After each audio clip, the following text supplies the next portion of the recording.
Okay. Oh my God.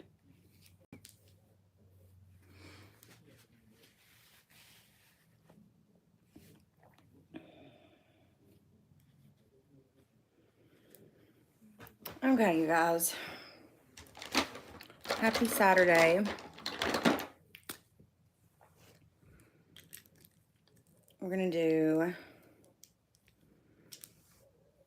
a get ready with me / talk about my new job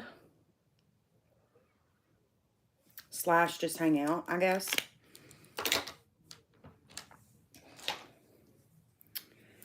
I'm going to go in first with the Glow Recipe Watermelon Glow.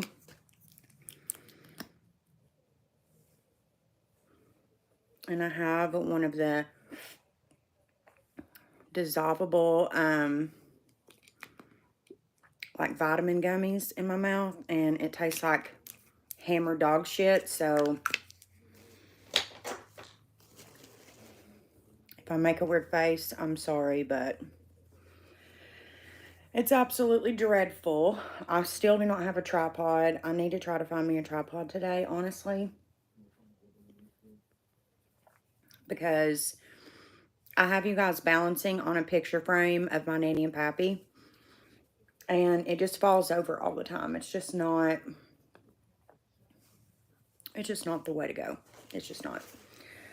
Okay, I am going to do a little bit of the Nimya License to Glow Serum. I really like this stuff. I also need to go to Ulta today. I need to get some more concealer from Too Faced.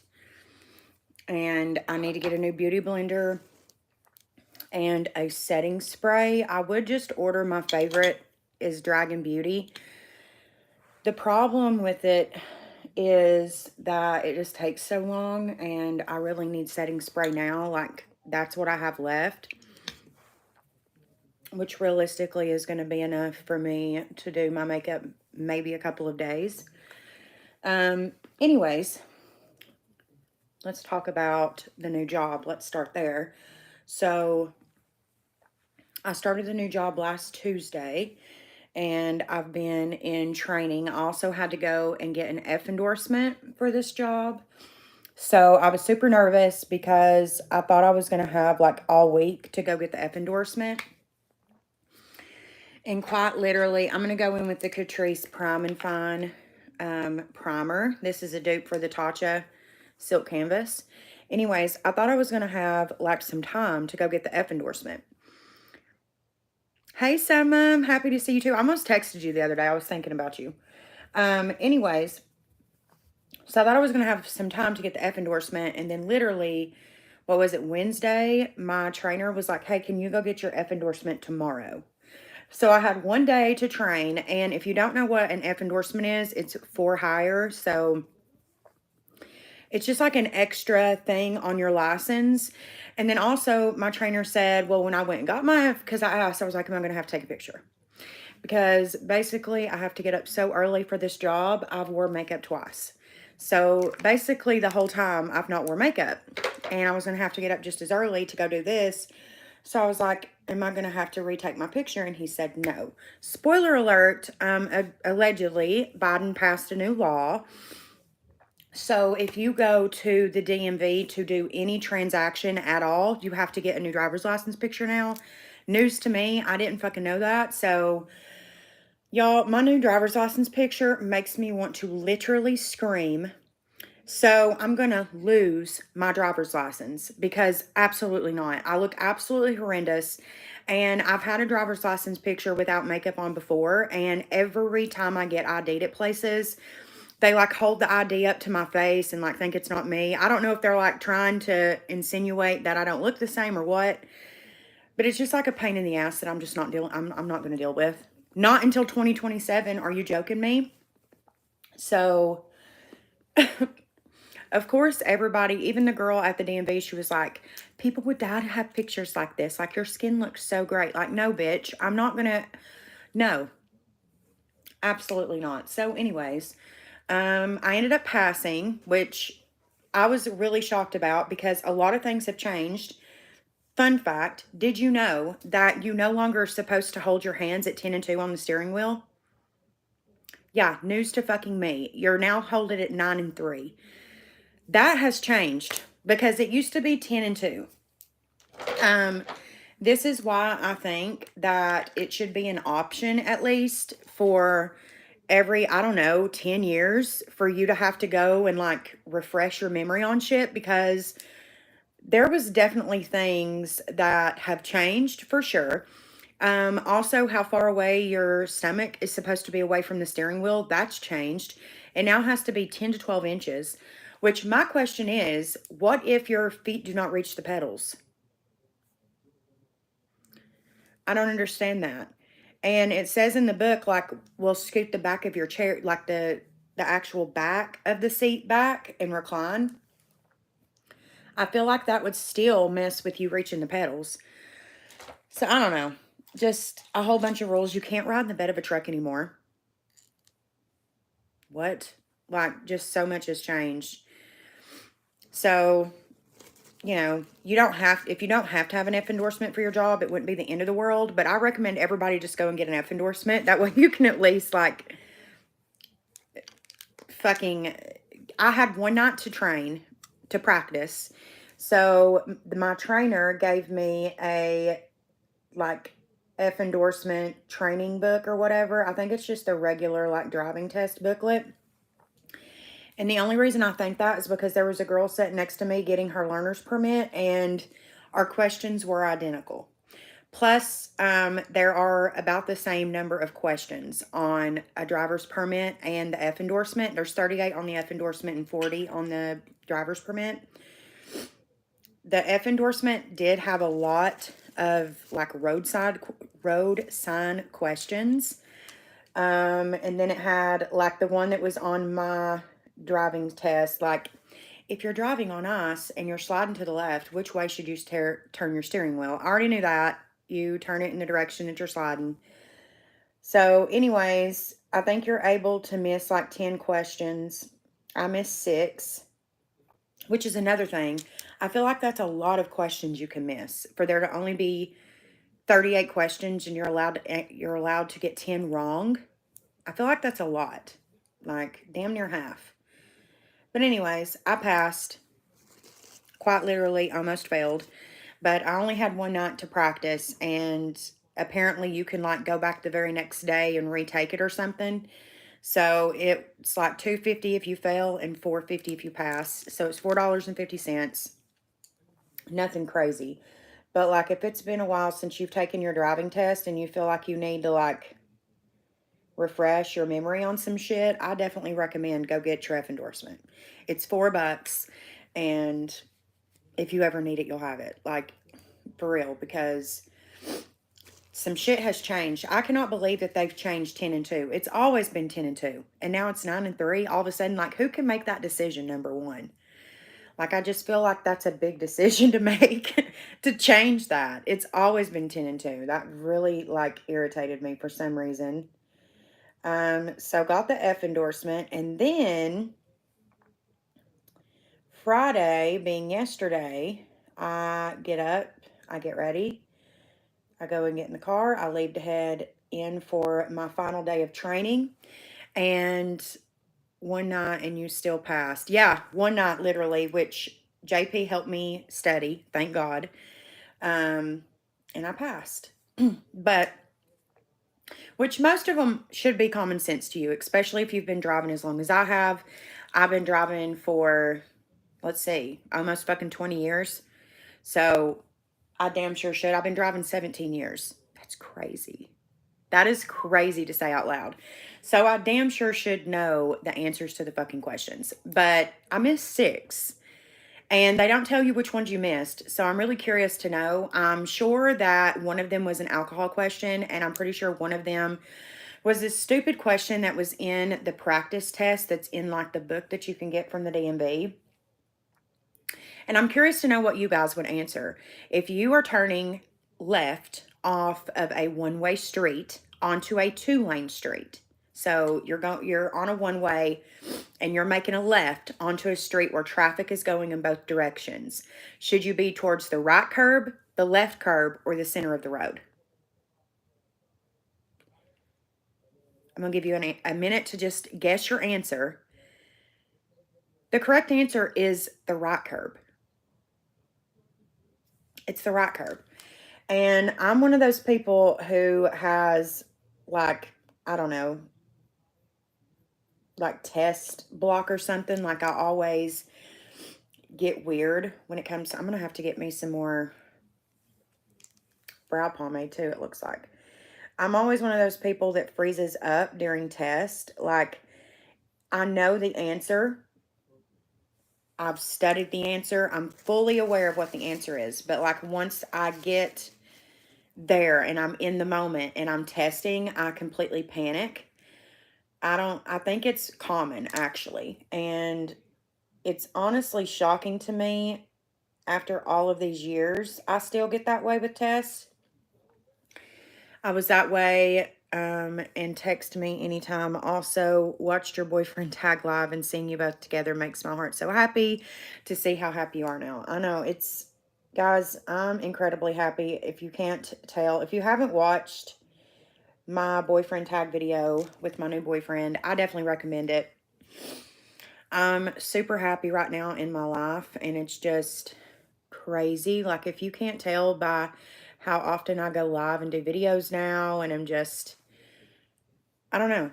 I feel like it should be, especially if you've been someone who followed me, maybe not from the beginning, but if you've been following me for a while, you should definitely be able to see a difference in, I need to wax my fucking eyebrows. Look at that. That's disgusting. You definitely should be able to see somewhat of a difference in me, because I definitely can. I definitely see a big difference in my motivation and just goals that I have for myself right now. Is just, I'm very much aware.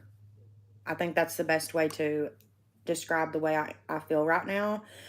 I feel very aware. I feel very comfortable in me and who I am. And I don't know, it's just a really good feeling when you're where you feel like you're supposed to be. You know what I'm saying? Like, it's just a really good feeling. And my family is insane about him. My best friend still hasn't met him. We were supposed to, but we had some things happen and weren't able to go see her. She lives super far away from me now. She used to live like an hour and a half away from me, and so now she lives 2.5 hours away from me, which is insane to even say out loud. But I don't know. I just feel like life is very short, and we should try to be as happy as we possibly can. And does it suck to hurt another person? Yes. Is that something that I ever wanted to do? No. That's why I stayed for so long, is because I feel like I cared about him more than I cared about myself, and that's never a good way to be either. Let's see, what other life updates do we have? Started a new job, got my F endorsement, had to take a new driver's license picture, have zero makeup in it, and I had given myself a spray tan the night before. Okay. And you guys know that I am extremely Irish, and therefore I do not tan whatsoever. I am the palest of white bitches you will ever see in your lifetime.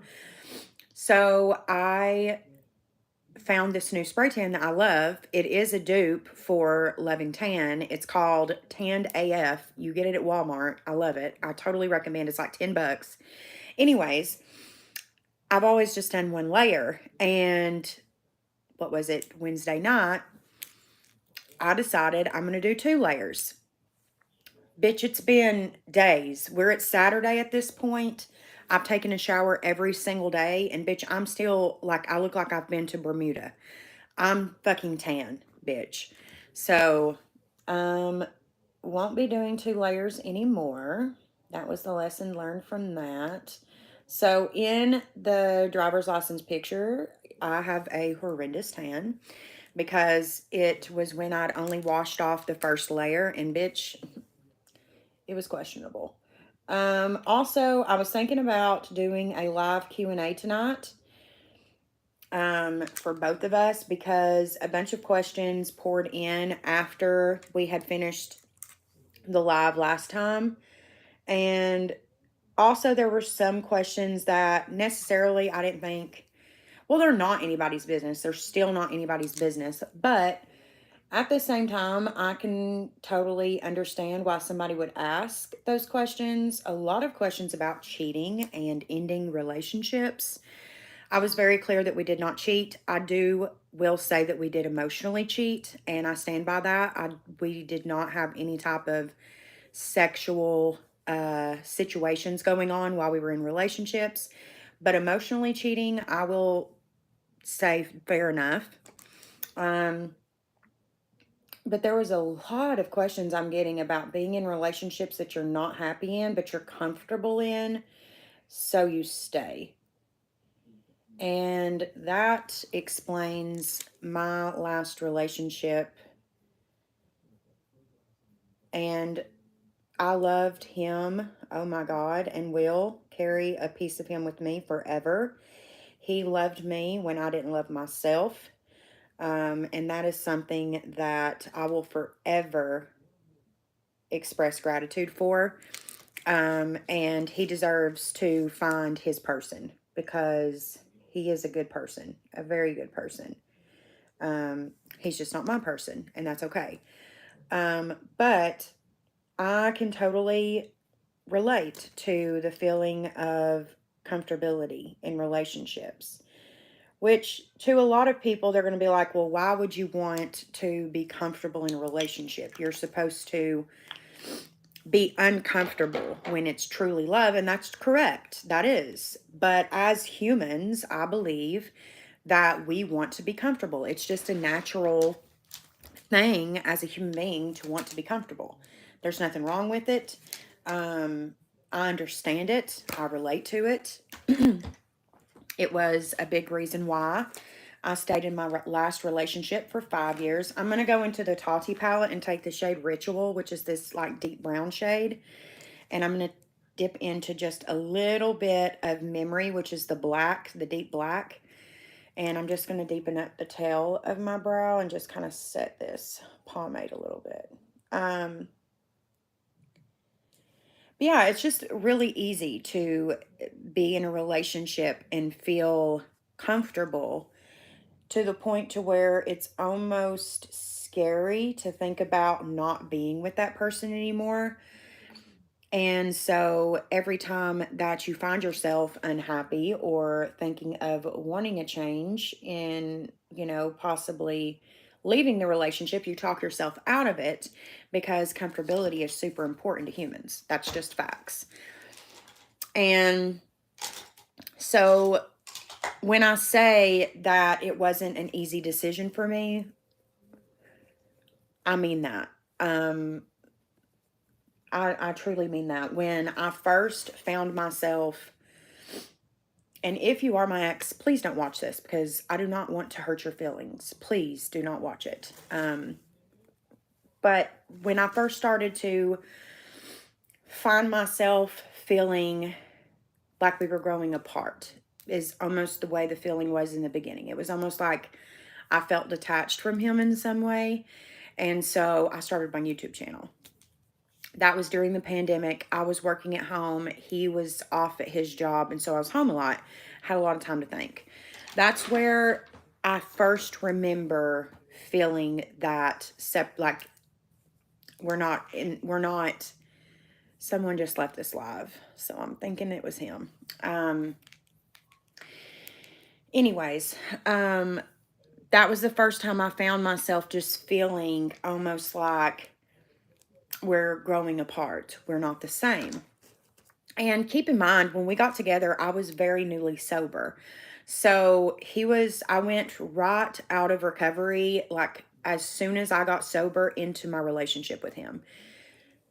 Fantastic person, took tremendous care of me, etc., etc. But then in 2021, we went on a beach vacation together, and we kind of, you guys know, I uploaded a full vlog of that entire vacation. And I felt like that vacation kind of brought us back together. And I felt super close to him after that vacation, closer than we had in a really long time.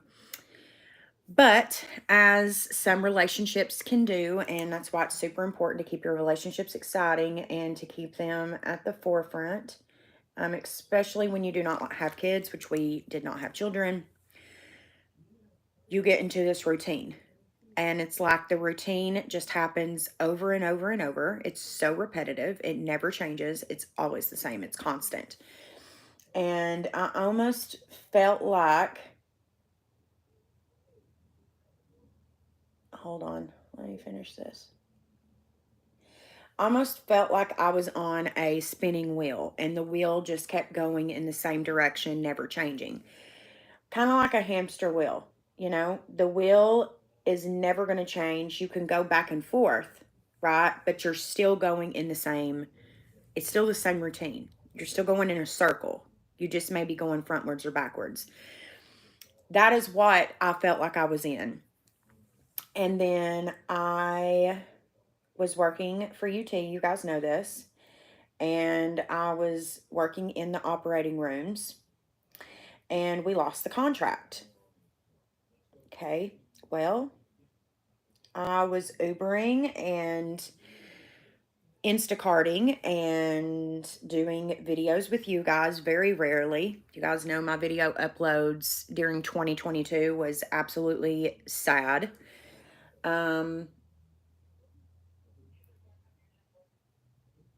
So my sister Tiara told me about how her job was hiring at a rehab. And the day that I was supposed to go take my drug test, I'd already done the interview. The interview was over Skype. The day that I was supposed to go in for, shit, just messed my fucking brow up. The day I was supposed to go in for the drug test, I ended up like not even going because I was giving another offer for a job that was closer to home. And for some reason, I found myself not even telling my ex that I had this other job opportunity. After my sister calls me the day I was supposed to take my drug test and was like, please come in. I feel like you could really help these people. I feel like it would do a lot for your recovery. And I feel like it would just be a good job for you. I think this job was made for you, blah, blah, blah. So I end up going in and taking the drug test. I obviously pass the drug test. I get the job and I start my training. Boom. I'm in training and it was just like a couple of days of training. And one day we are standing out front and my sister Tiara says, well, the girl who was supposed to train me, her husband was also in my training class. So that night was my training night. And she said, hey, do you care if JP trains you? Because I would like to train my husband. Fair enough. Cool. I was like, yeah, no problem. She said, okay, so you all will be down here because JP always works with the guys. I'm like, cool. So my sister hears this portion of the conversation and she says, oh no. And I said, what? And she said, this is not going to be good. And of course, you would think that my sisters would have some inkling that I was not the happiest in my relationship. I told no one. The only person that I mentioned that I might be unhappy to was my best friend. She was the only person that I think I ever even, and I think it was very brief, but I did mention to her that I was unhappy. Which she knew because her and I used to spend a lot more time together. And in 2022, I think I seen her once.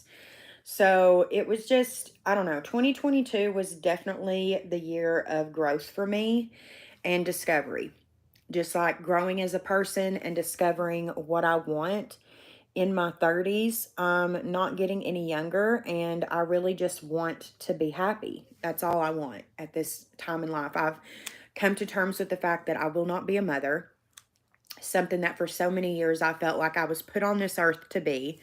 So I'm having to come to terms with that.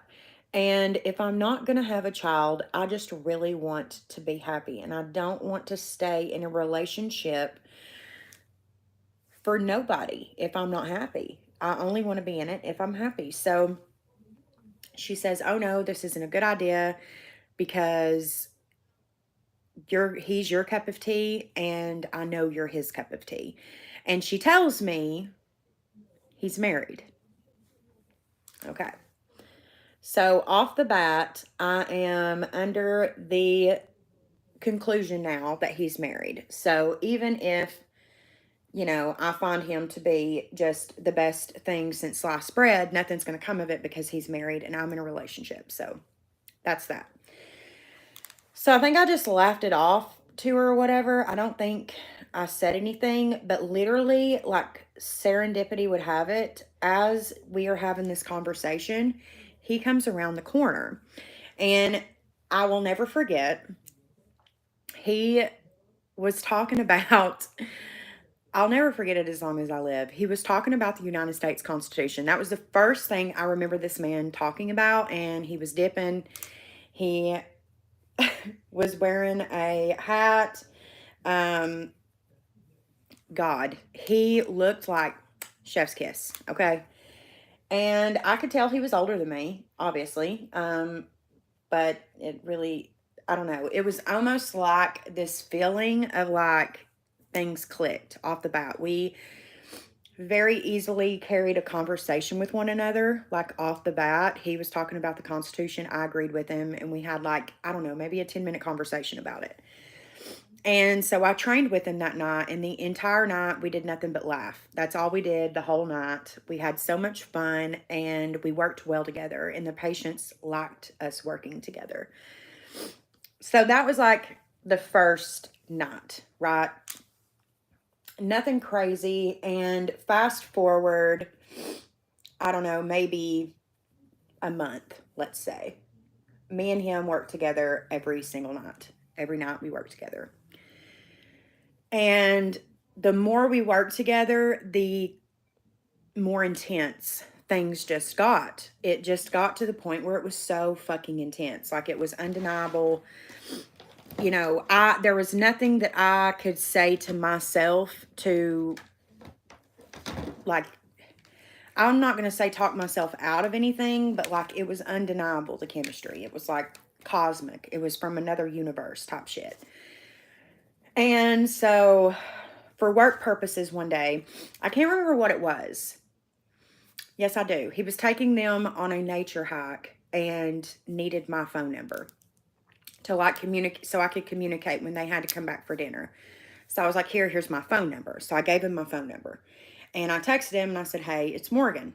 Winky face. That was our very first text communication. That's it. And we just started texting constantly from that. Like when I texted him that first text, it started to be constant from there. And we just started to share really personal. So once the texting started, I started to wait for him to pull out from work. We wouldn't stop anywhere or anything, but we would talk the whole way home. The whole way home, we would talk about everything. Just laugh, how he was unhappy, how I was unhappy, but also just life things. He was going through a really difficult decision at the time, and he felt that I was a person who was there for him when he really needed somebody. It was actually a really sweet, I don't know, it was really innocent. Like it was. It truly, truly was. It was just really innocent. I'm in the Michaela palette, the first one, and I'm taking the best color, this green, and I'm just going to pat it on the lid and blend it up into the crease. But it started out kind of like a rom-com, you guys. I'm not even going to lie. It was just very innocent, talking on the way home. Like at that time of night, there really wasn't anything food-wise that was open, so I would always stop at Taco Bell before I went home. And every night he would be like, "You must be about to where you're about to pull into Taco Bell," because he would be at a certain place on his trip home. So then it progressed into the talking on the way homes, right? Okay. Then my breakup happened. When my breakup happened, I was all in at that point. I was sure that this is the route that I wanted to take. Um, because at this point, I have no ties, right? So his marriage was at a point at this time where he had told me that in his beliefs that you're only supposed to get married once. And this was his first marriage. They hadn't been married. I think they were only married for a couple of years. I'm not sure, but he waited a long time to get married. So he was like, I don't know what I want yet. I don't know what I want. Well, time keeps moving on. And as it starts to approach, after the new year, they separate. And he decides that he wants to be with me. He says it's undeniable at this point. He can't do or say or think of anything or anybody else, and he just wants to be with me at this point. Of course, I'm super excited. That's all I wanted as well. So that starts. Now, right before we started, like his separation happened, would meet after work. We would meet at Wendy's, or we would meet at Casey's, which is a gas station. It was right down the road from our work, and we would hang out for hours. Sometimes an hour, sometimes 2 or 3 hours. It just depends. And then after the separation happened, there was one night where his ex didn't come home. And so the very next night, he decided he wasn't going to. And we spent our first night together, and we made it official. And at that point, neither one of us was in a relationship with anyone, so we were not cheating on anyone. There was no cheating involved. But I will be fair and say, and I've said this before, that I do feel like there was emotional cheating. I do. I do feel that way. I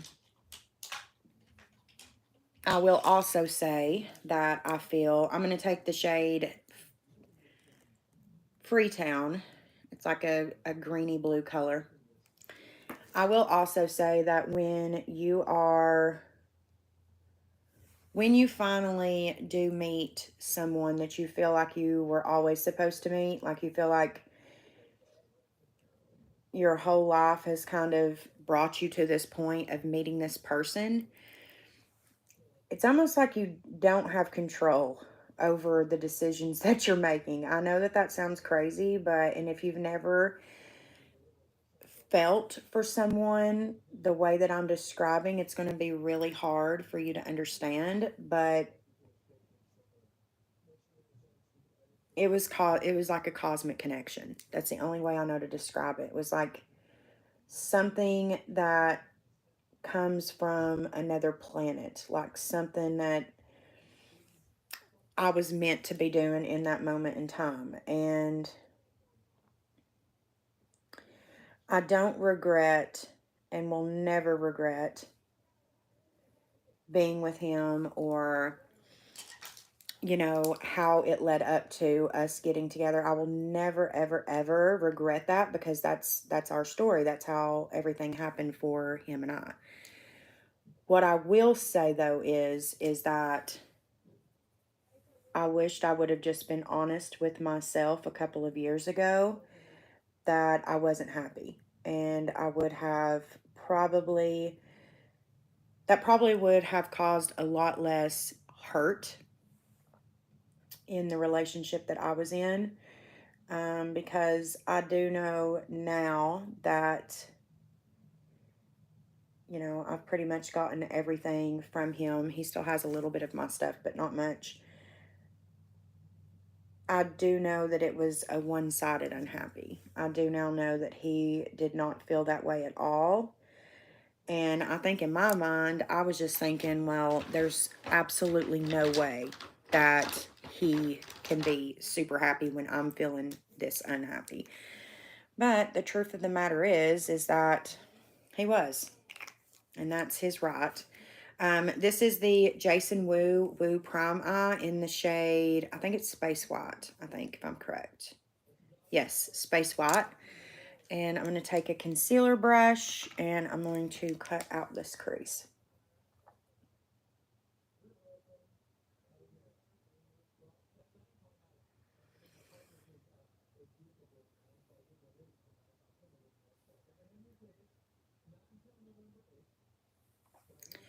But yeah, I would never change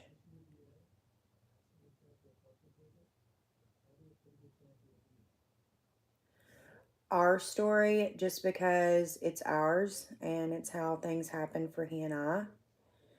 And like I said, you know, we don't, in my opinion, I don't think that we have, I think we have,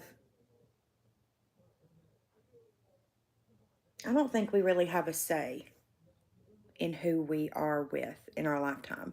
I feel like that's already been written in the stars. You know what I'm saying? Like, I feel like it's already been written, printed, published. Like, the whole thing's already happened. And I think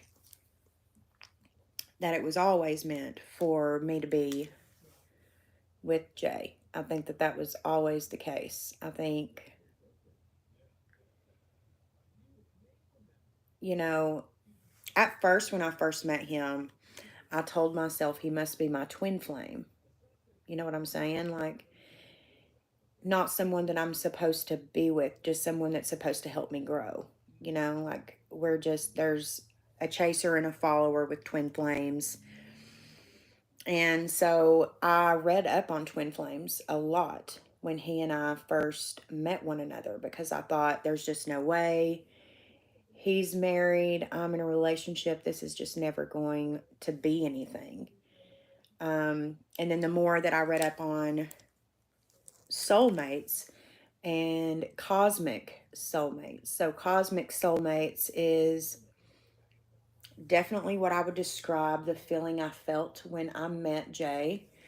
Very strong, like you can't really control your emotions almost. It almost is just like your body reacts in its own way. It's really intense. Um, but it also means that you have more than likely been together in a past life. And that is why when you meet that person, it's like you all have known each other your whole lives. Typically, your first night conversation consists of a very long all night conversation sometimes. Like you typically have a conversation for the whole night, you're on the phone. That is a good example of a cosmic soulmate. Anyways, so yeah, in the beginning, I really thought that we were twin flames. I really thought, you know, this isn't someone that I'm supposed to be with right now. But as time went on and the more our conversations happened, I think that that was our biggest connection was our conversations on the way home from work. And then, of course, it transpired into conversations on the way to work. And then it transpired a little bit more to, I just want to see you before work. I don't know. It was really sweet and innocent. It was. It was very, you know, 2006 Morgan. Very high school Morgan, like, you know, just innocent and sweet. And there was no intimacy at all until we both were out of relationships and made it official with one another.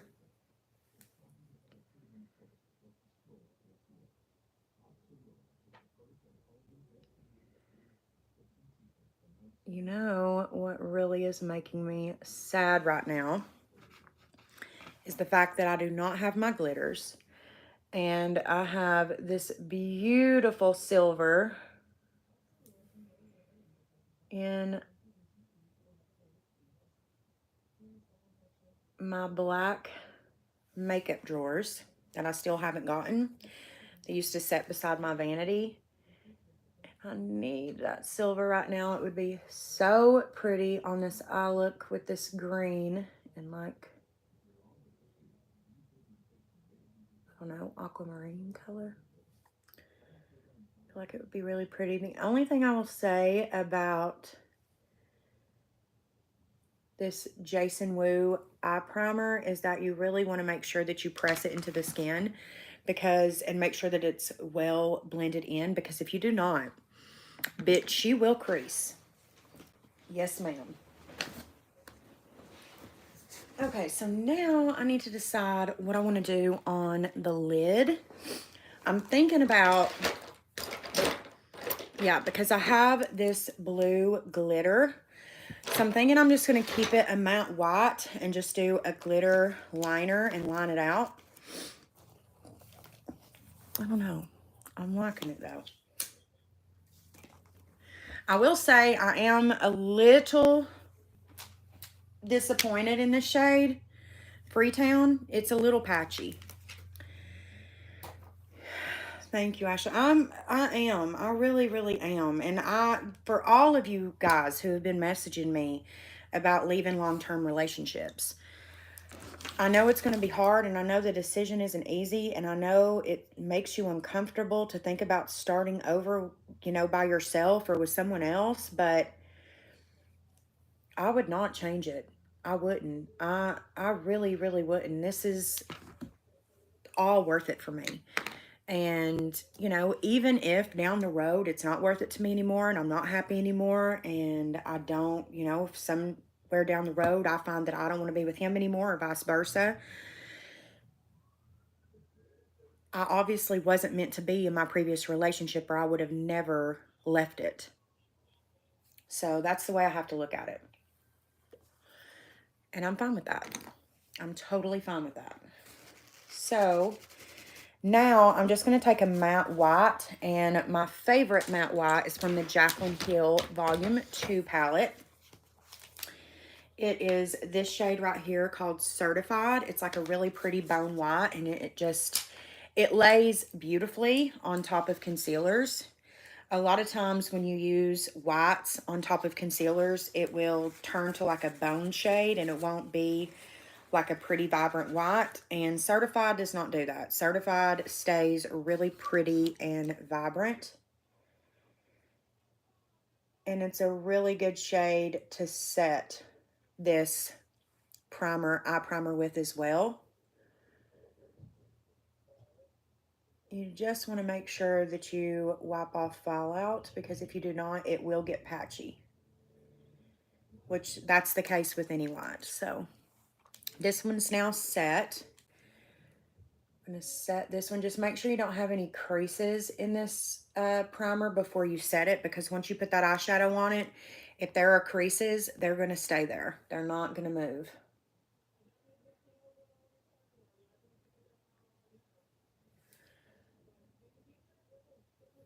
Okay, so now I'm going to do this outer corner, and I'm kind of thinking of going in with something a little bit deeper, and I think I have this other Morphe palette, but I'm like quite certain that it is still with my other palettes, with the rest of my makeup that still has to come.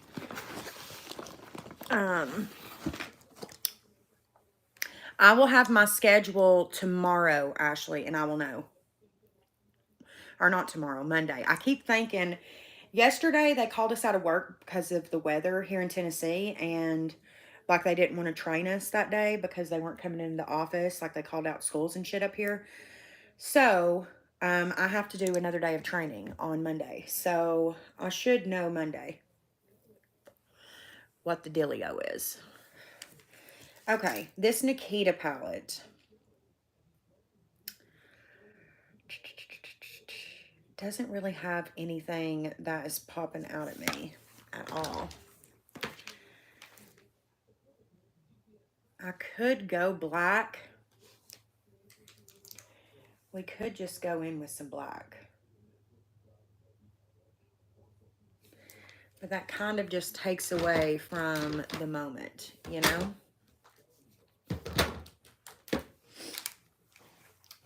Don't know if this palette has anything in it. No. That green is just completely off base. I don't have all of my palettes, which is the problem here. So I guess I'm just going to... I could go in with a little bit of Mass Hole, which is this like actual blue. We could start with that and see what it looks like and go from there.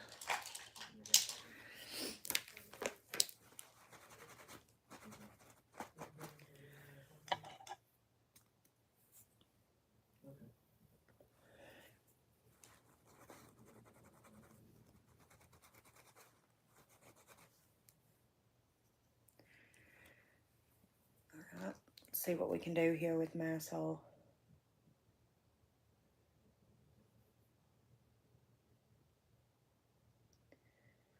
Oh, now she's pretty.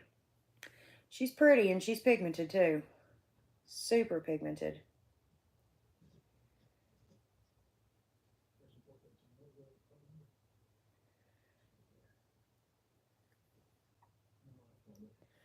Oh, but she's patchy. She is patchy, baby.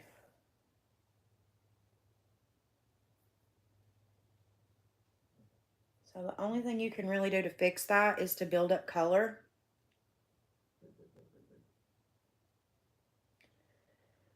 On the parts where it's patchy, and then you have to be so incredibly careful when you blend, because when you blend into the white now, it's going to be darker. You see when I close up how patchy that is. Again, this is the Glamlite palette, Michaela's first palette with Glamlite. The shade Mass Hole is very, very patchy. Like incredibly patchy.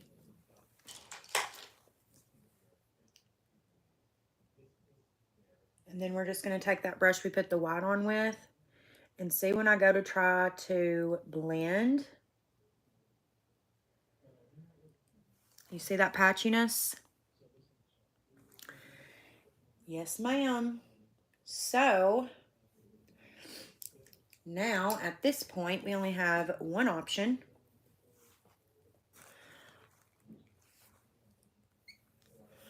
We're going to have to take that primer and we're going to have to do a full angelic cut crease. Because of that patchiness, the only other option would be to take the whole eye look off and start all the way over, which I just really don't want to do. So what I am going to try to do, though, is I'm going to try to wipe off as much of the blue as I possibly can, just with a paper towel, just to get off extra pigment. That way I can try to keep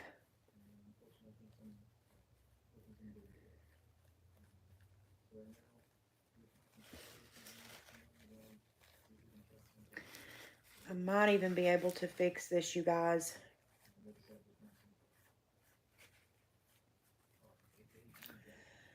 I might be able to fix it. I don't know. But I wiped off most of that, so there's not going to be any extra pigment that's going to drag. But this is an option just to fix it if you ever run into the same issue.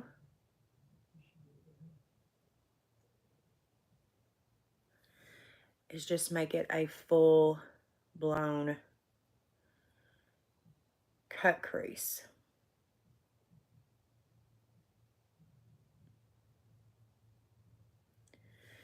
And you see, even with wiping off, you see there's still a lot of blue that's underlining there.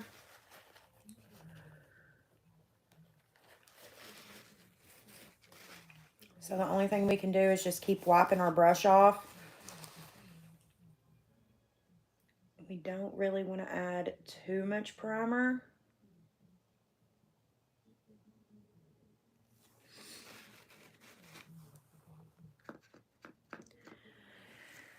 And see, the other eye, we didn't go in with that blue, so we're going to be a lot, easy. It's going to be a lot easier to do the full cut crease on the other eye than it's going to be over here.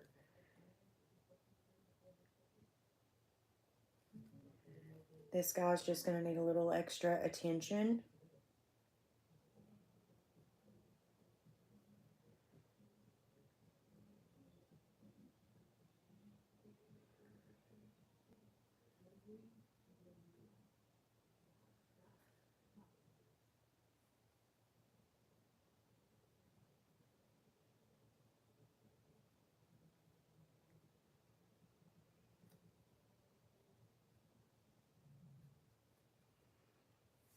Okay.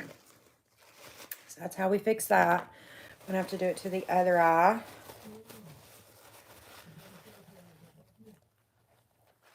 Take this and straighten it out here. Make it a straight line. Let me wipe this brush off. You see all of the blue. It's hard to see on camera, but there's most certainly blue there.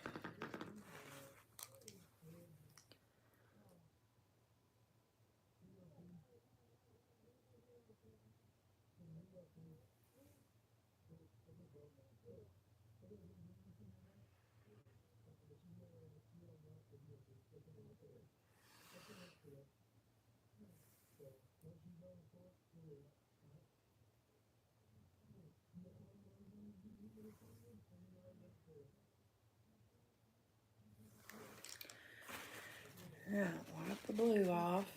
What we could do is just go in with the baby blue. I have that we could put on the lid. And I have a really nice baby blue.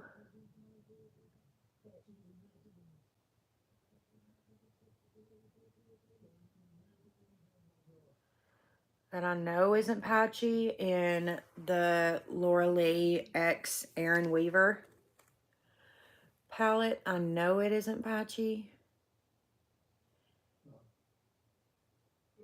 And there is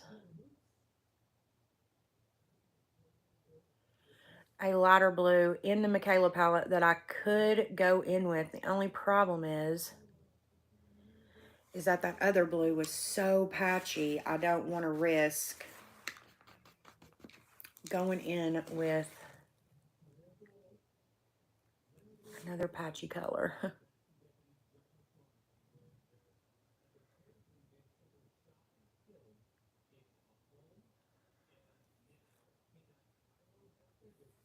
Okay. So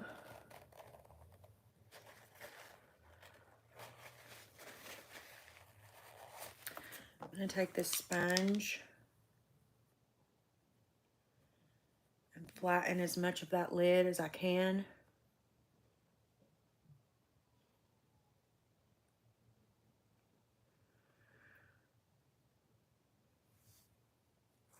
Okay. And then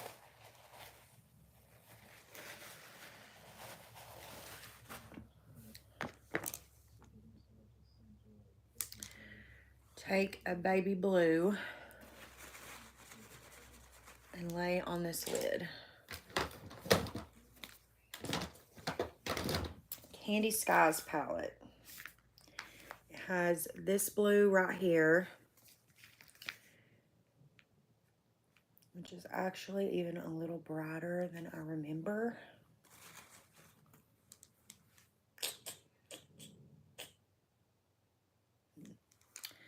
Let me actually try something else here. There's a shade in here called Pistachio.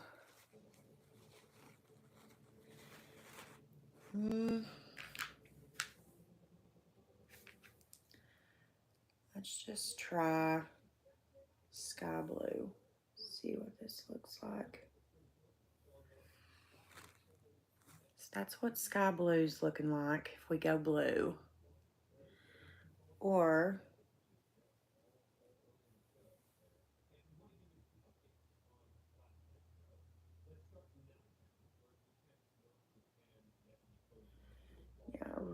like the shade Pistachio. It's really pretty. It's kind of hard to see, but it's like a very, very light mint shimmer shade.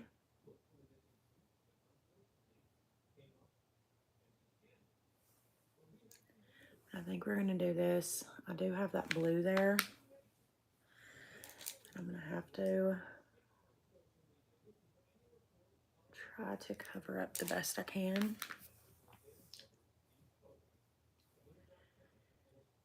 Here we go. Much better.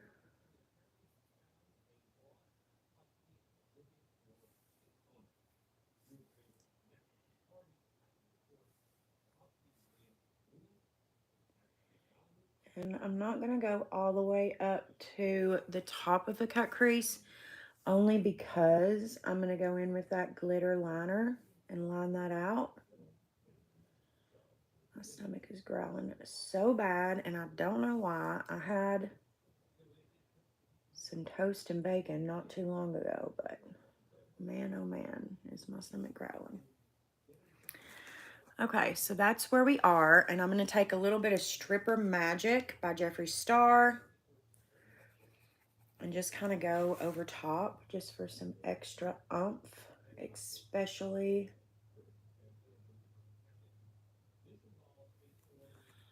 it's really hard to see this on camera, but it is so fucking pretty.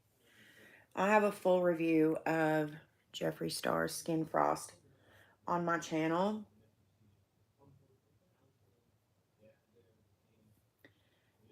His highlights are expensive, but bitch, I think I did that review like 2 years ago, maybe 3, and I still have, like, you can still see the stamping in it. And I use this one all of the time. It's so, so, so, so pretty.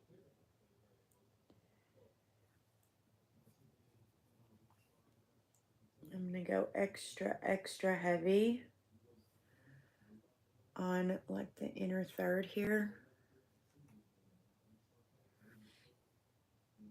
So pretty.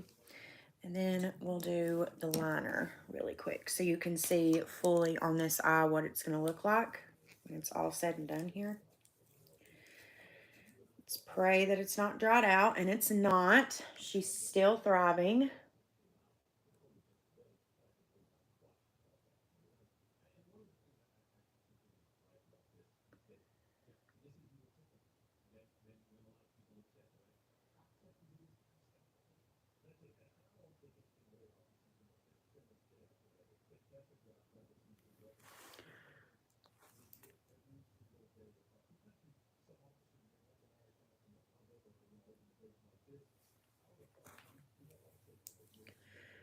So pretty.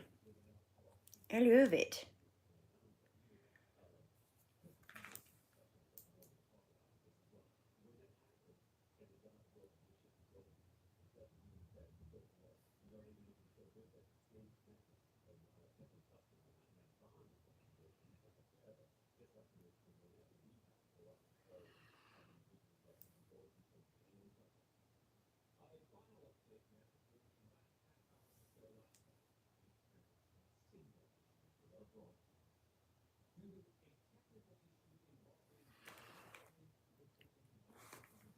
It's so pretty. I love it.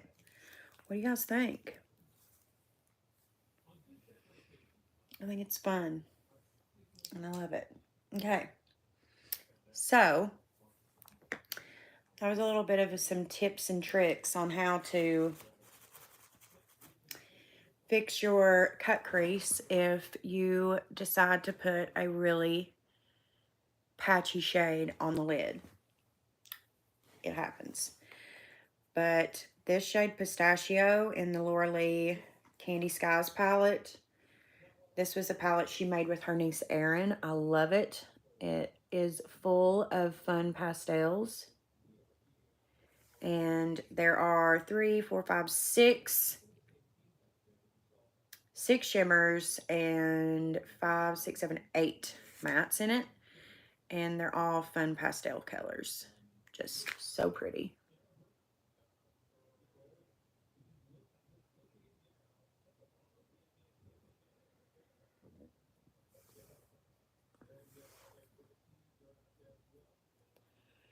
So I'm just going in with Pistachio first, which you can kind of see a little better on this eye. It must be the lighting. You can see it a lot better. And if you do have the Candy Skies palette, but you don't have a glitter that you could do this with, you could honestly do it with this Blue Raspberry. Just wet you a liner brush and you should be able to do it. The key is to not go all the way down and to not finish it all the way out. That way it just looks better. It looks more airbrushy that way.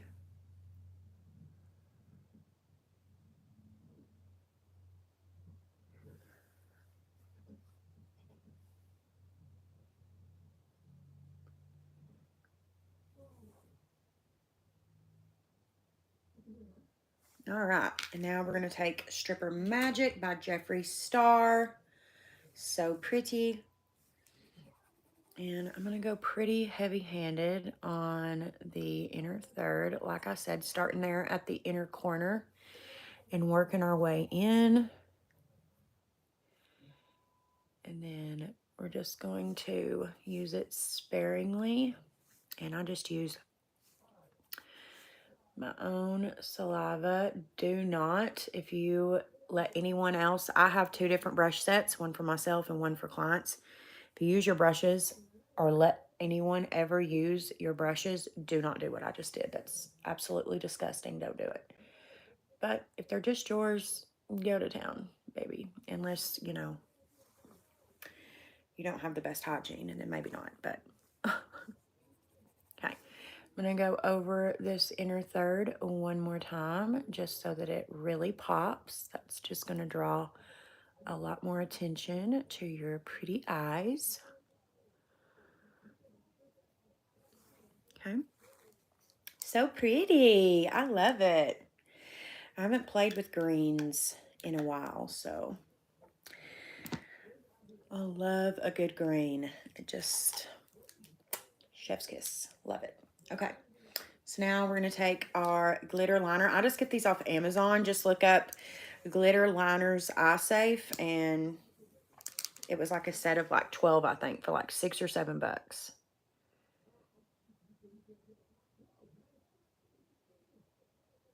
I always start my glitter liner in the center because your first press is going to be super thick and you want the beginning and the end to be really thin. So just another tip there.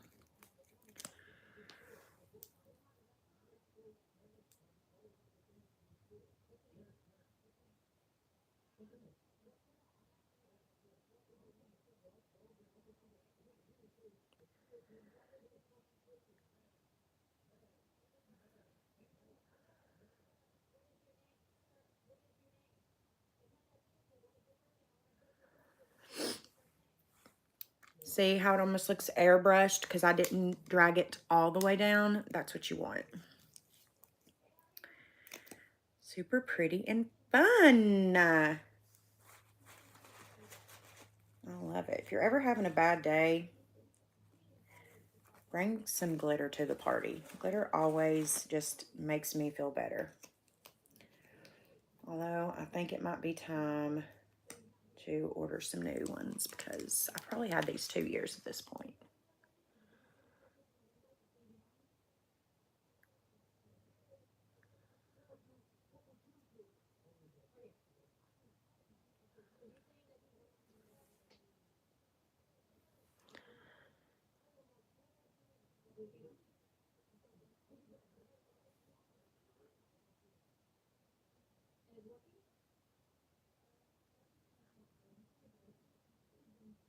All right. And there are the eyes. What do we think? Do we like? So the real star of the show was the Candy Skies palette. That one really pulled through there at the end. I like the Glam Light palette. I really like the shimmer shades in it. I've had a lot of trouble out of the mattes out of that palette, though, if I'm being completely honest. A really good matte palette that does have some pops is the Jaclyn Hill palette. Every shade in this palette blends like a goddamn dream. And just saying, by the way, RIP to Morphe. Has anybody heard that news that they are going bankrupt and they've closed their stores. And they also took away Makeup Lover lip liner. What the fuck is your problem? And I had to find out from Tana Mojo, of all people, that one of my favorite lip liners of all time is gone. I just do not understand why Morphe does that. And they're the worst for that. They always take away things that their customer loves. Like, maybe that's why you're filing fucking bankruptcy. You know? Like, for real. And they made a shit ton of money by carrying, you know, Jeffree Star. And like, I think them getting rid of Jeffree Star's makeup in their stores was the beginning of their downfall. I was just looking at a bunch of different, it's all public record. Anybody can look at like their sales revenue, and their biggest like sale chart ever was when Jeffree was in their business. Anyways, moving on. I need to stand up a minute because I sit in the floor now to do these, because I don't have my vanity and all this stuff, and I need to stretch my fucking legs. So if you want to hang around, hang around. I'm going to stand up a minute, you guys. I got to. My legs are killing me.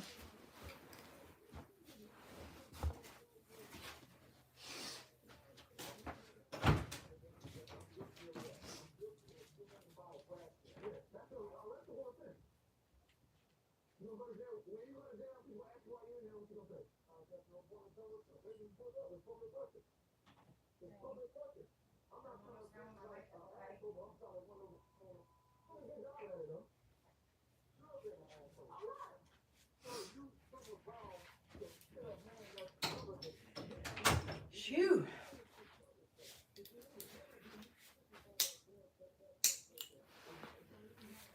Got us some iced coffee too.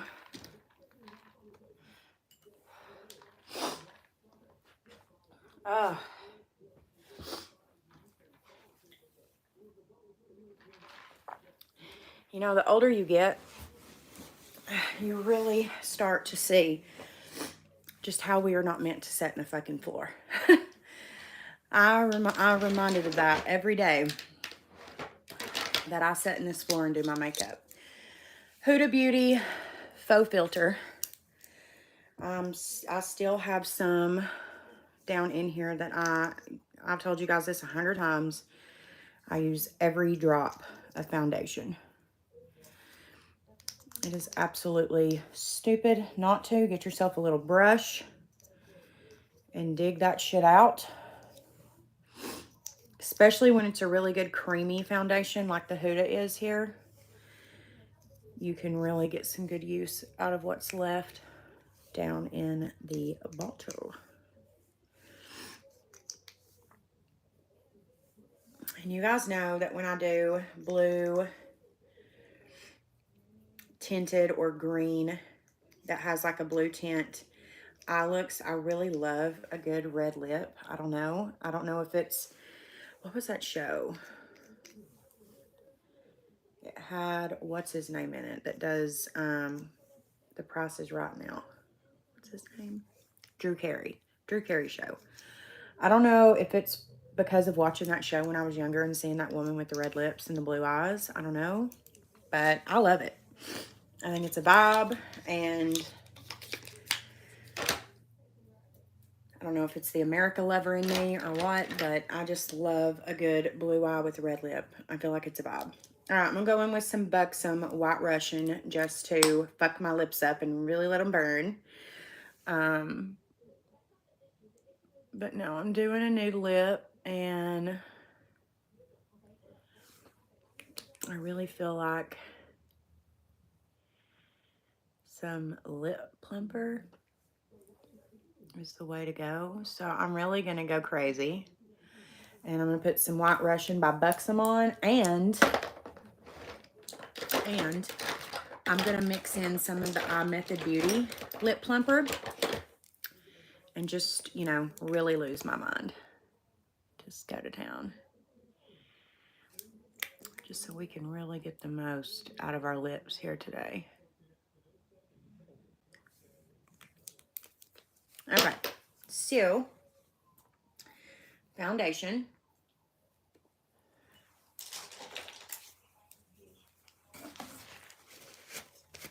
I normally use my L11 by Laura Lee Los Angeles. Today, I'm going to use an Artis brush.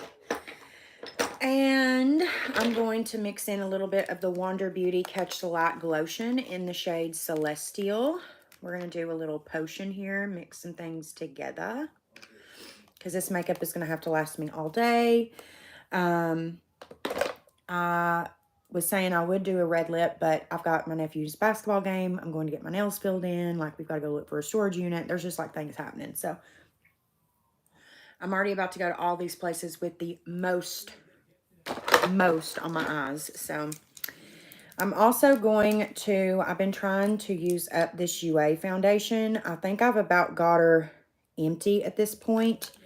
So I'm going to see what I can get out of here, if anything. I have been trying to use it all. Like I said, I use every drop of every foundation I get. They're just so expensive, the ones I use. I really just don't feel comfortable throwing them away until I've literally used every fucking drop that's inside of the goddamn bottle.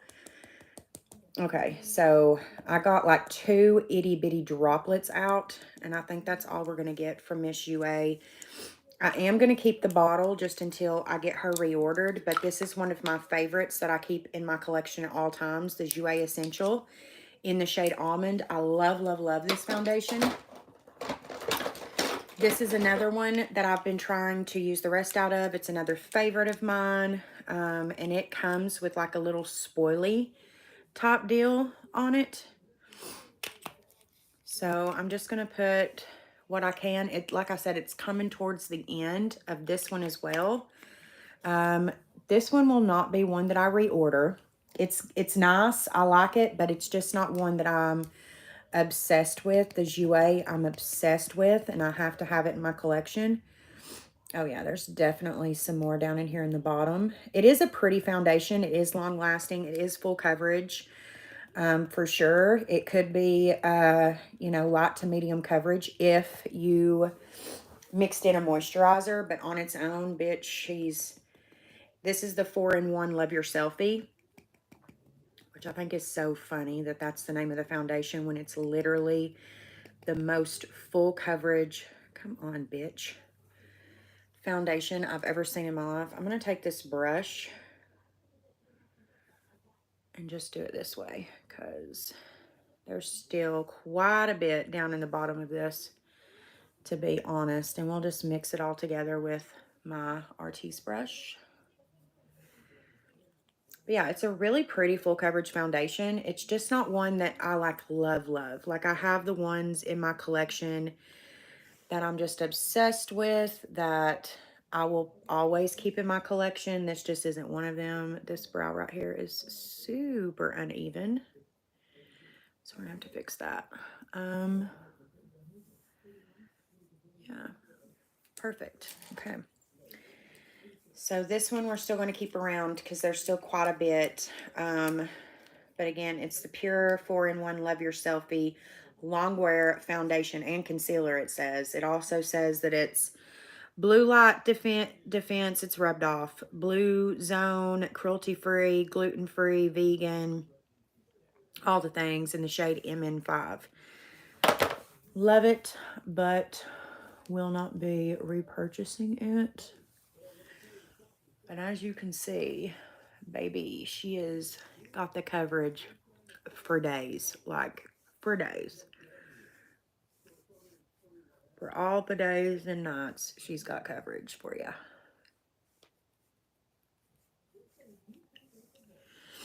And the reason why I like to go in with the brush first, it's just that it's easier to go around brows and eyeshadows and all of the things.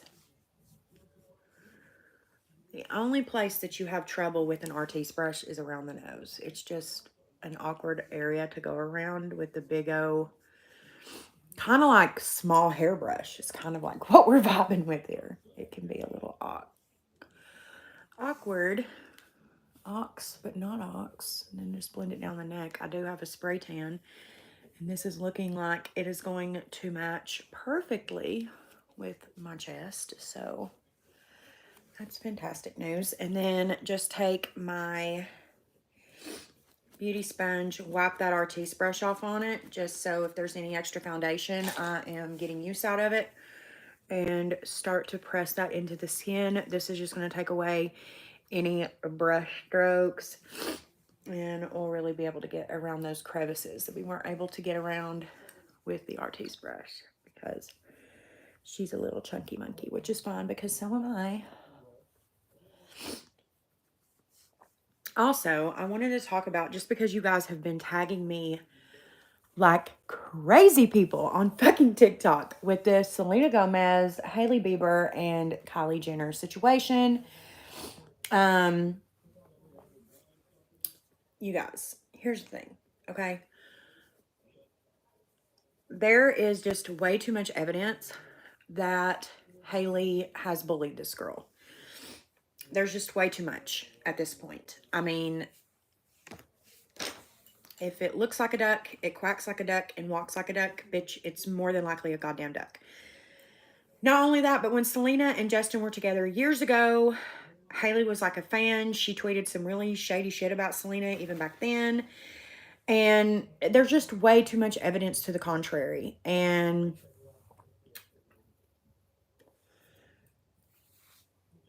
Kylie inserted herself. This girl, we're talking about a girl who has been on, I'm taking the Too Faced Born This Way concealer in the shade Almond. And I'm going to start to conceal. This girl has been on social media her whole entire life. You're telling me that you didn't know it was an accident that you tagged someone on social media? Basically, where a large proportion of your income comes from is Instagram. And you're telling me that you accidentally tagged a person. Okay, let's just talk about the probability of that. Like what you would have to do in order to accidentally tag a human being. Number one, it was on her stories. That's first, right? So number one, you upload the picture or you take the video, and then you have to swipe up, select @mention, type in the person's name. Like, that's how much you're saying that all of that was done by accident. That is why when these Jenners, you can tell, the Kardashian Jenners, you can tell when they do not go to Kris for advice on a scandal and when they do go to Kris Jenner for advice when it comes to a scandal. Okay? And listen, I'm not saying that the Kardashian Jenners are horrible people. What I do think is that Kylie and Kendall probably know only part of a situation that they have inserted themselves into. So the problem is now you've inserted yourself into something that quite literally had nothing to do with you. Nothing to do with you. We all know that the business of makeup is not what it used to be. It is picking back up thanks to TikTok. But it most certainly is not what it was in 2018. By no means is the makeup industry what it was before COVID. 2018, shit got really fucked up. When Dramageddon 2 happened, it basically was flushed down the commode.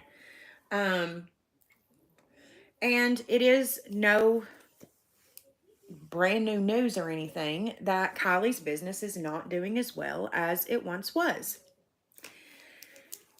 What is Kris Jenner known for when it comes to their brands not doing well, or, you know, them losing their shows or whatever? They need their names pushed back out there. They create a scandal. They're known for it. They've done it over and over and over. It just so happens that when they're needing this new scandal, Selena Gomez posts a video where people comment about her weight, which is already fucking disgusting. And let's just be fair here, and again, call a spade a spade. Going in with the CoverGirl True Blend Undercover Concealer in the shade L100.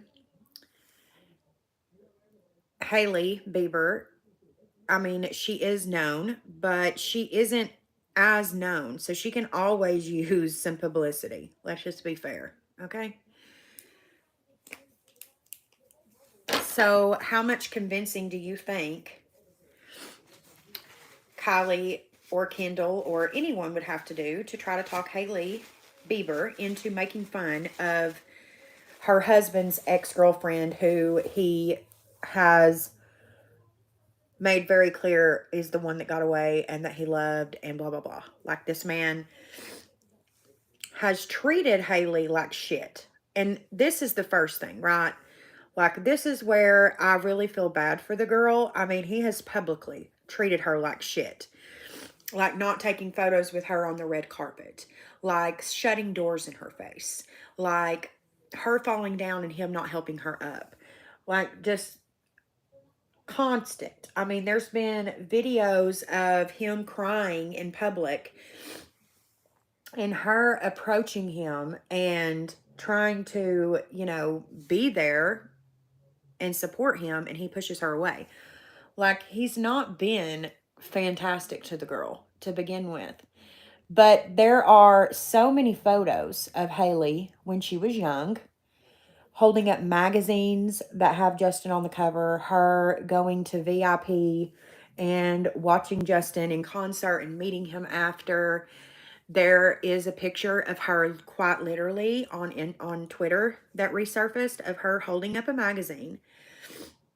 And if you scroll down through her Instagram enough, it is there of her holding up a magazine, and on the cover, it has Justin and Selena, and they're in a relationship. And I don't know, I think she made a bunch, well, I know she made a bunch of comments on Twitter about Selena back in the day, about how she was a terrible girlfriend and so on and so forth and all this, that, and the third. Like, just bully ass mean girl behavior. And the thing is we're talking about a girl who has quite literally done nothing fucking to you. She dated a guy that I do believe that Hailey is obsessed with Justin. I think that goes without saying. I mean, why in the fuck would you want to be with someone who said in an interview on his own that he feels that he got married because he thought it would fix all of his problems? Bitch, I know you're lying. Like, I don't know. This man has just made some really fucked up remarks regarding her. Like, really fucked up. Okay. Now, I'm going to go in with the Chanel Lish Beige Bronzer. And I'm going to go in with my Luxie bronzing brush. And I'm going to start to sculpt out this goddamn face. And I'm going to lose my headband at the same goddamn time. Basically the point that I'm trying to make is this, is that, oh my God, I do think that it was on purpose, obviously. I mean, there's not much that can be said about that at this point. Like, it wasn't an accident. And I think Kylie inserting herself on Instagram the way she did and talking about the brows, I think that even more so confirms that the video on TikTok was about Selena. And that is just absolutely disgusting. And I am living for the edits that are going around on TikTok that show Kendall and Kylie when they were the same age as Selena back in the day. And Hailey, and then showing photos of Selena and what she looked like at the time. I mean, if we want to talk about looks, she is a beautiful, beautiful, beautiful woman. Selena is. And from what I can tell, I don't think the girl has had anything done. Not that anything's wrong with that. You guys know how I feel about that. Do whatever makes you happy. But if you're going to comment on someone's appearance, okay, and you're going to be a bully, right? And you're going to say, oh, basically commenting to the fact of her being overweight. At that point, you're destroyed in my book. Like, at that point, I have no respect left for you. You're disgusting. I think society's idea of what a beautiful woman is anyways is fucked up. I think society's standard is unrealistic. And all of these comments that has to do with, oh, well, Justin only dates model size figures. That's why, you know, Selena was so small when she was with Justin. No, I do not believe that. It has been openly talked about Selena's health issues at that time that she wasn't aware of.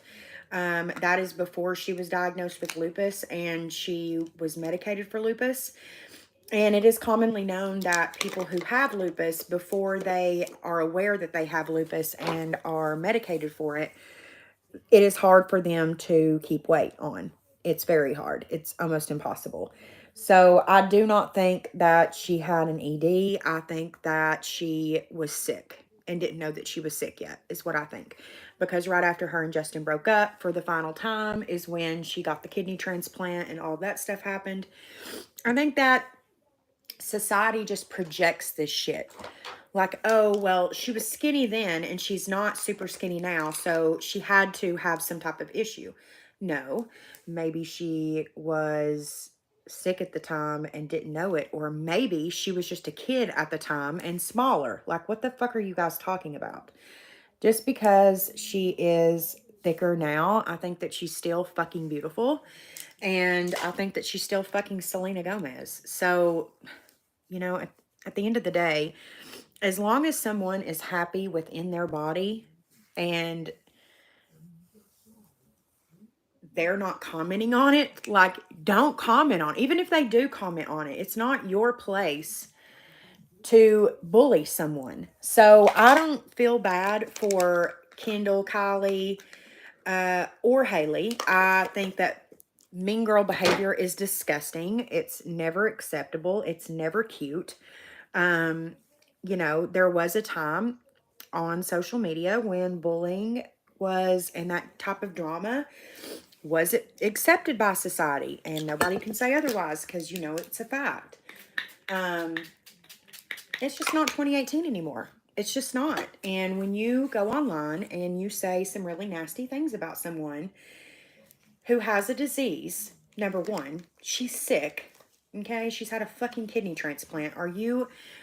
I've seen a couple of different doctors and a couple of pharmacists talk about the medications that Selena is more than likely on, and almost all of them cause weight gain. Almost all of them.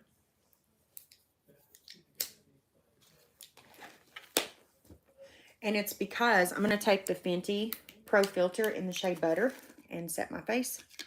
And it's because lupus is very common for causing you to lose weight and hard to keep on weight. So the medications that they prescribe, obviously, are going to counteract that. And they're going to what? Cause you to gain weight.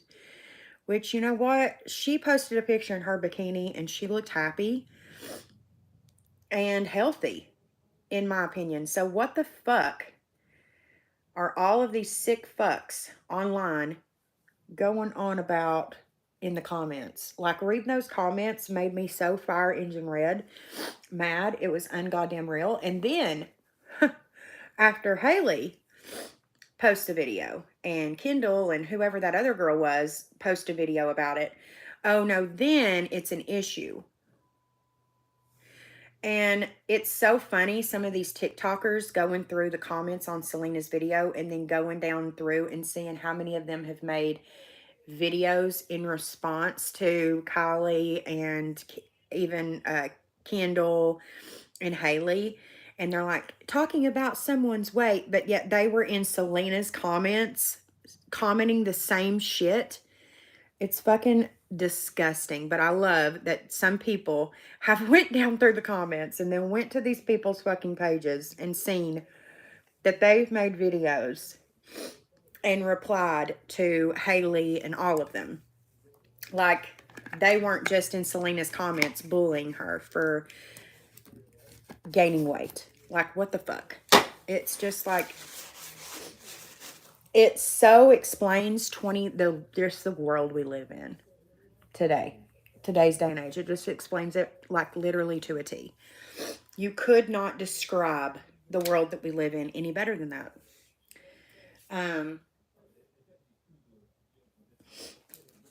Bottom line, I'm going to take this Charlotte Tilbury Airbrush Flawless Finish Powder in the shade 1 on a beauty sponge, and I'm just going to press that in underneath the eye. bottom line is this. It is just very, very, very relevant that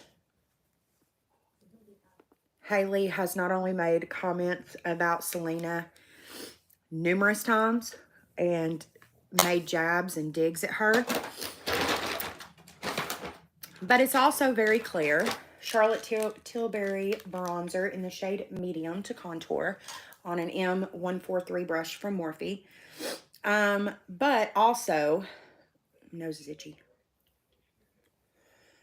Also, have we ever seen this man stand up for his wife publicly? Ever. Every time this girl gets all this backlash, let's talk about when she went on Call Her Daddy. She got a shit ton of backlash when she went on Call Her Daddy. I think it was more so 50-50 at the time. There was some people who were like, yeah, we need to give it a rest, like Selena and Justin have been broken up for goddamn 10 years at this point. Like, we just need to give it a rest. But she got a lot of heat. She did.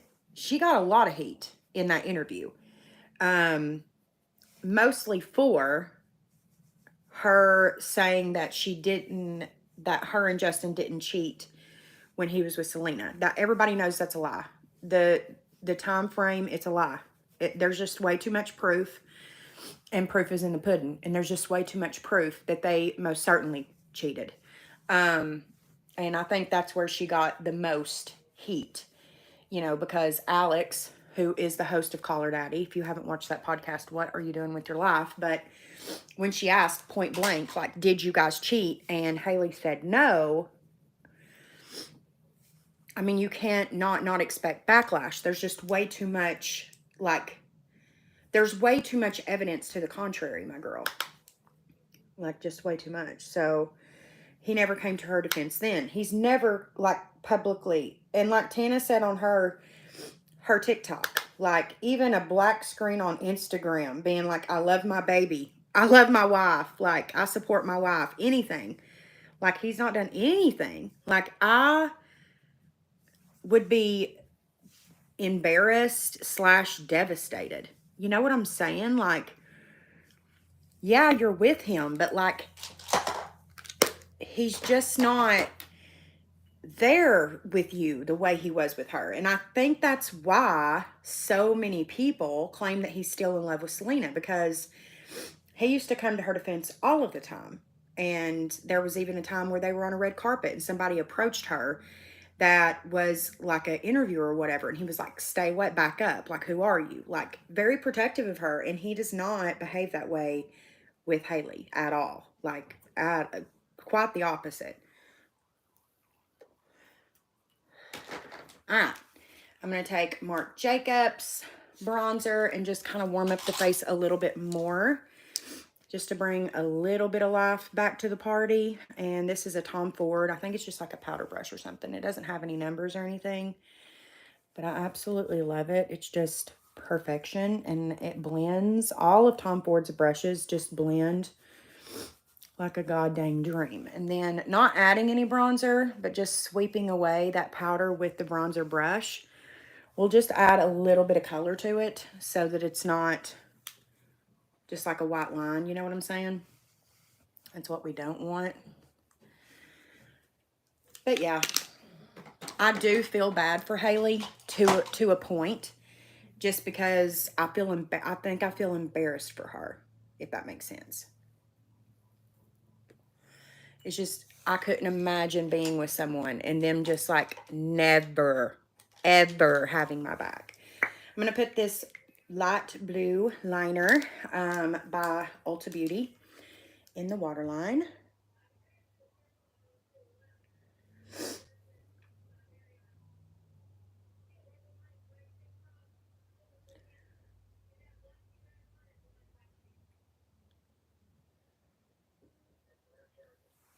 Just for an extra pop of blue. My nose is running so bad. And I'm pretty sure it's just every time a beauty blender touches my face, it makes my nose run. Does anybody else have that issue. For the longest, I thought that it was the setting powder I used at the time, which was the Dragon Beauty. I do still love that powder, but just the fact that you just can't go into a Sephora or Ulta and buy it is just so annoying for me.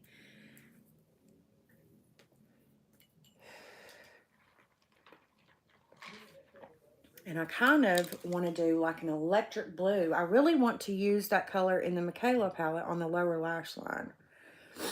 But am I willing to risk the fact that it could completely destroy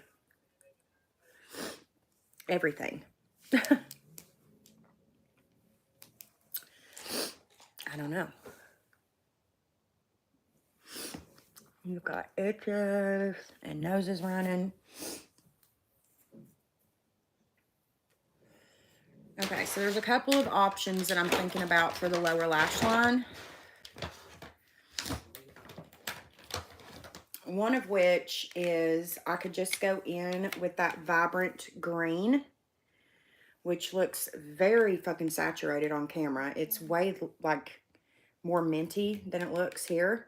I could just go in with that on the lower lash line and then just smoke out a little bit on the outer edge just to play it safe. We'll probably do it with Freetown just because I'm scared of this color at this point. It's just way too patchy. So I think that's what we're going to do. Is I'm going to take this little like liner-like brush, and instead of sweeping that minty green color called the Best Color, instead of sweeping it, I'm going to pat it into the lash line. I just got to get, it looks like the last color used with this brush was black. So we might need to just go with this one here that I have, which is by Morphe. Yeah, I think we're going to go with her because she's a lot cleaner than our other little friend. And just start to pat this into the lower lash line.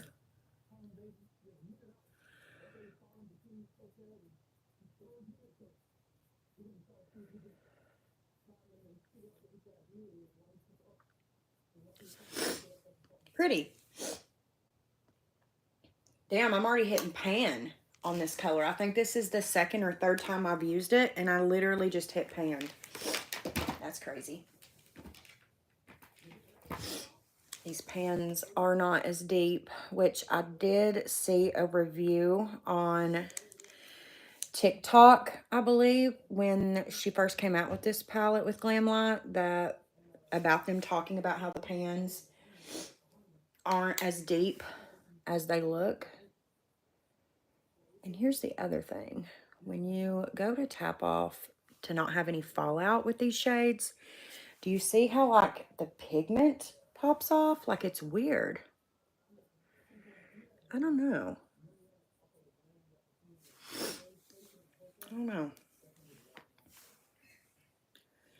I mean, it's giving something, but it's just not as great as I thought it would look on the lower lash line. I have used it as a liquid liner before, and I loved it. So I wet it with water once and used it as a liquid liner, and it was beautiful. I don't know. Colors like this are really, really, really tough to make. They just are. They're really, really difficult to make. Okay, I think I'm just going to bite the bullet, and I'm going to try to use that really vibrant blue mass hole that we had to change our entire look over. Pray for me. I'm going to tap instead of blending. Just going to tap it right on the outer edge, and then I'll blend it out with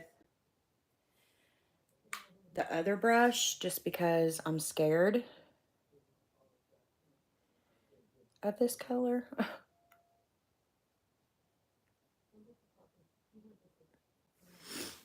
It already did me dirty, so I'm scared of her. And then I'll take that first brush and blend with it. Okay, it's not as patchy. I think something that definitely helped it was putting that mint shade and underneath it. I think this is one of those palettes where you can probably only blend it with shades that are within the palette. Like it only works with its own like sister formula. So I'm just going to build that up just a little bit more over here because we did get a little patchy right there.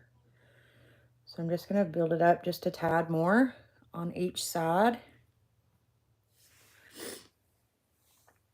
It's such a pretty blue. It sucks that, you know, it's patchy like it is, but it is patchy. You know, it's really hard for a shade to be patchy like this on a lower lash line. But do you see when I blend? Like, not only does it lose its color, but she's patchy. She's super, super patchy.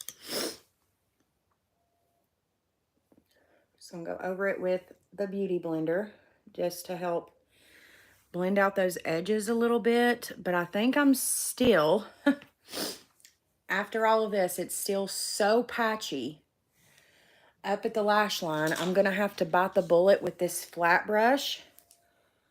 And I'm going to lick the tip just a little bit and then dip into that blue to kind of make it wet. And flatten that brush out and just tap at the lash line. I'm not going to blend that out, but that's going to give the illusion that this has all been blended from what's at the lash line.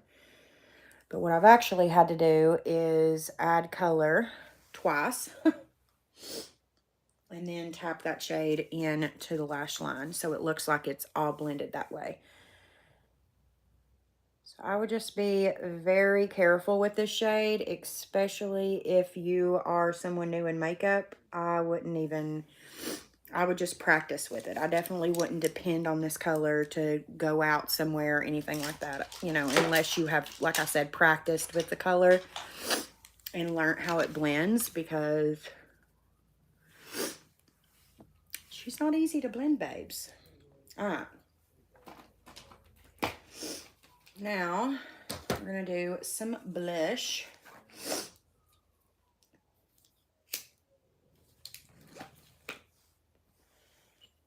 And, oops.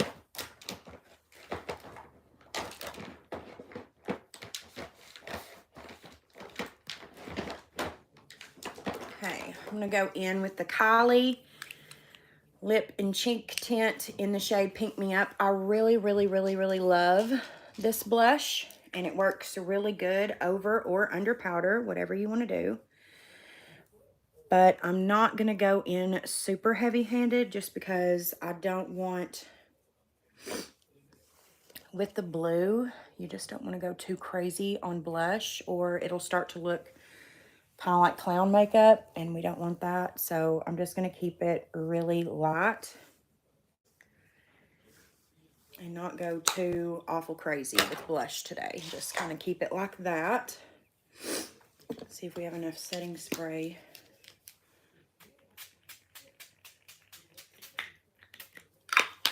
Okay, well, we had enough to finish the look, which was nice.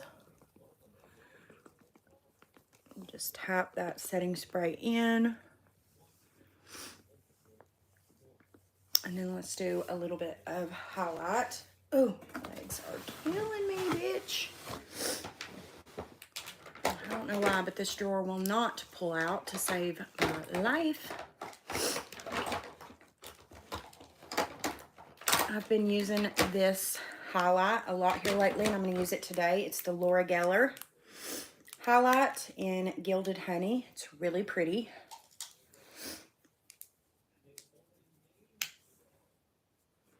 I'm going to do a little bit of her. She's really pretty. Really, really pretty. An oldie but a goodie. I think this one is like circa 2016, 17, something like that. She used to be really popular with the gurus. Okay, cute. Now I want to do some Inner Corner Madness with Stripper Magic by Jeffree Star, keeping with the blue-green vibe. I have a hair that's popping out and driving me batshit crazy. All right, inner corner. I'm going to keep that inner corner right there where I have it. I'm going to drag it right down to the lash line and just kind of blend it in.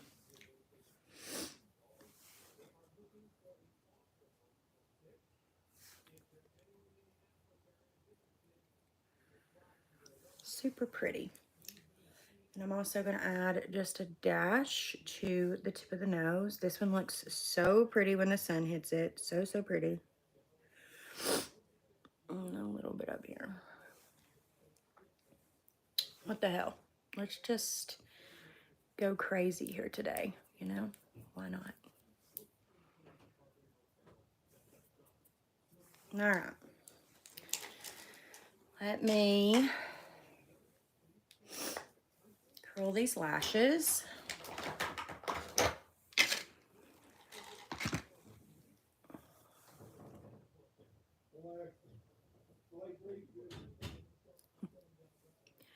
He's awake.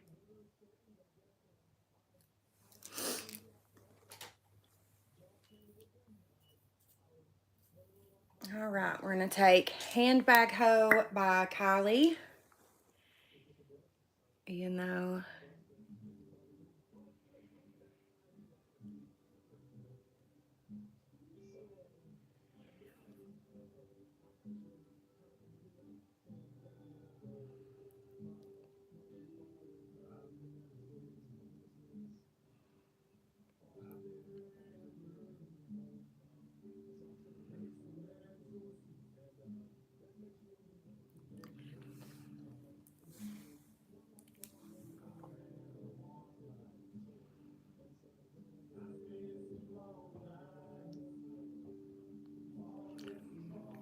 y'all hear him singing.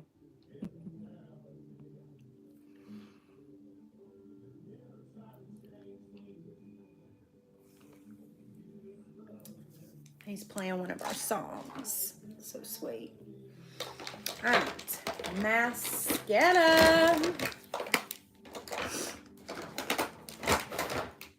Okay. Guys should already know the drill. Lancome Grandiose Mascara on the upper lash line. We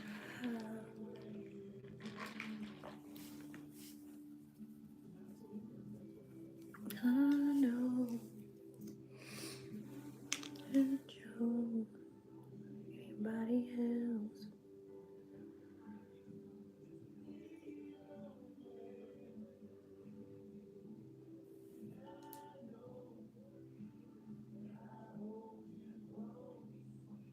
You're my best friend. Such a good mascara. Like, period. Mm-hmm. You look at me.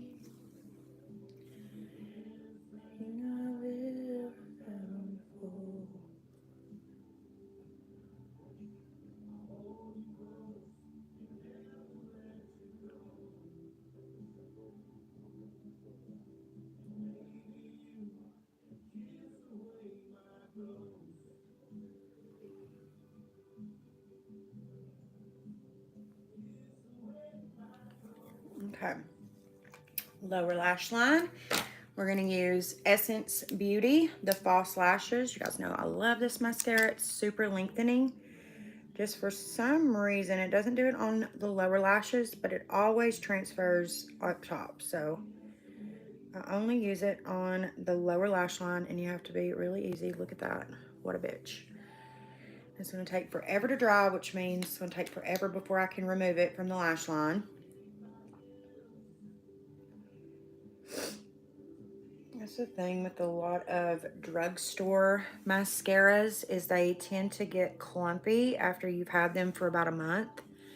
And that happens. It's not that it's transferring, it's just that there's clumps that won't cling to the lash, so they fall. And then we have situations like that. So. But look how lengthening that mascara does. Absolutely insane. So we're gonna let that little shit dry. I'm gonna go ahead and trim up some lashes for myself. I'm gonna use my regulars from Amazon.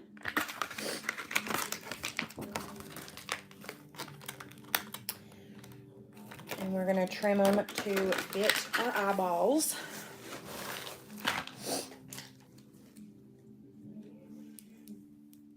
This way, my ghost.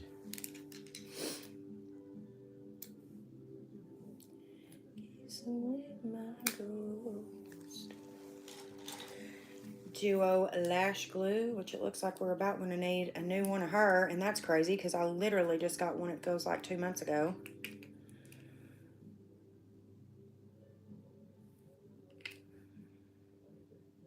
Let that glue be getting tacky.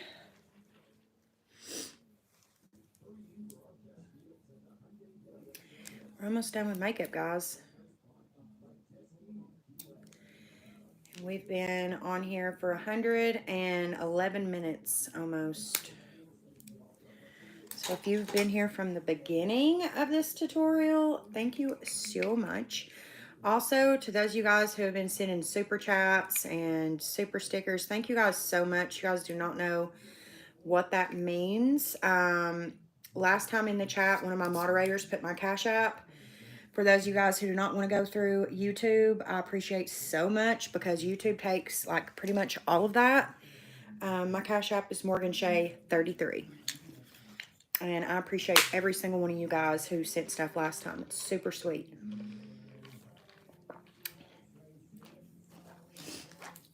Okay.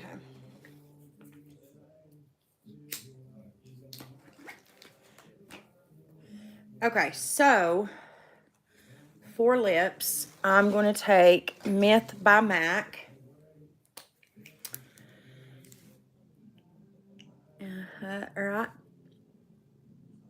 Right in here. And then I'm going to blend that with my finger. The finger is just the best way to do it because your skin's warm.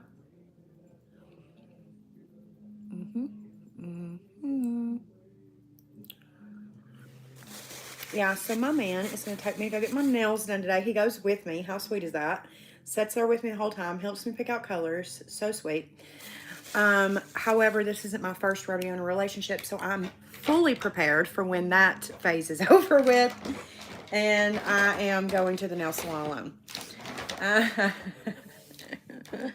I'm fully aware and taking advantage of the honeymoon phase. So at me if you want, bitches. So I'm going to take the Catrice Camouflage Concealer.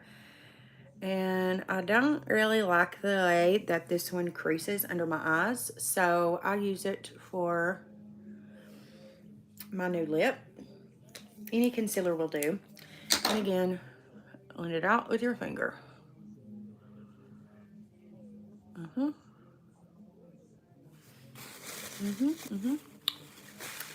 Blend it out with your finger, and then I'll take a little lip brush and really get to blending.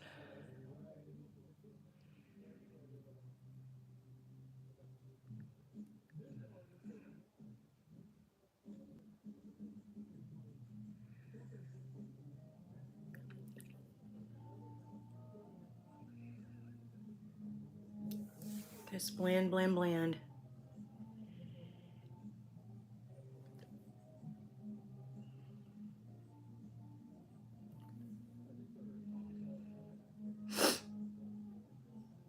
Gross.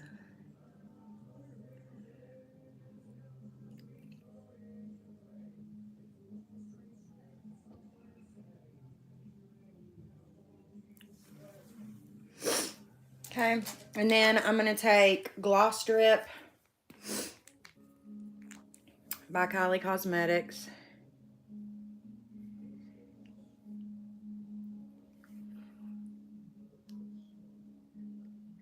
Really cannot believe that I ordered from this bitch's brand a week before all this shit happened. So I'm going to use it because I'm not rich, so I'm going to use up the shit. I'm not going to waste it. Okay.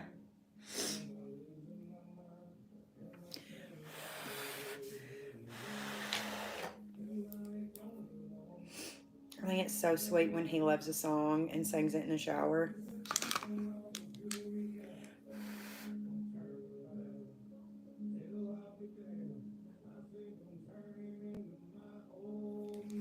This thing's got fucking lash glue on it.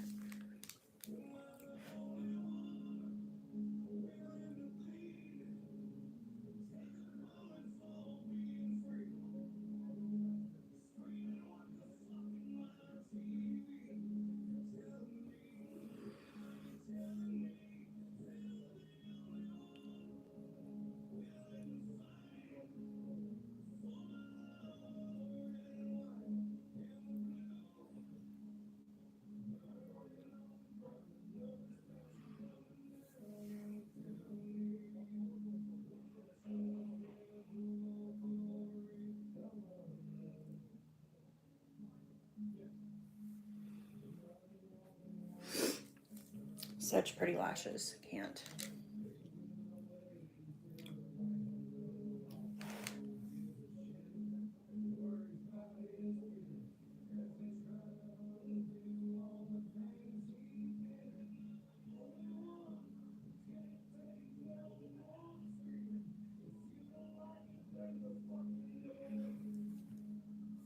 All right. And then I think I'm going to go ahead and go for it and scrape this little piece of mascara. Oh, she thick. Okay. You can get any other mascara that might have transferred. Hey.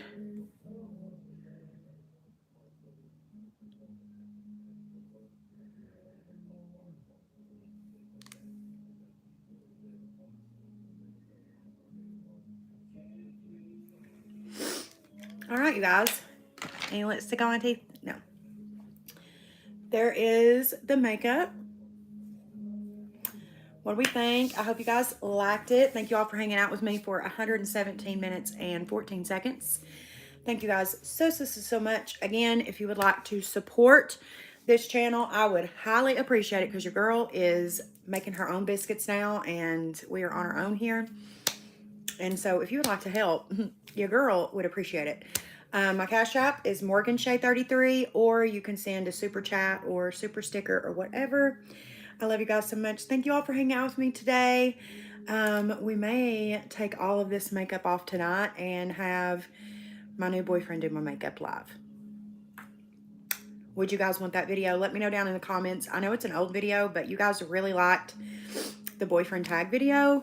If you guys don't want to see him do my makeup live tonight, we are doing a Q&A, so be sure to send me your questions at questionsforshay@gmail.com. Questions, the number 4, shay@gmail.com. I love you guys so much, and until the very next time, bye.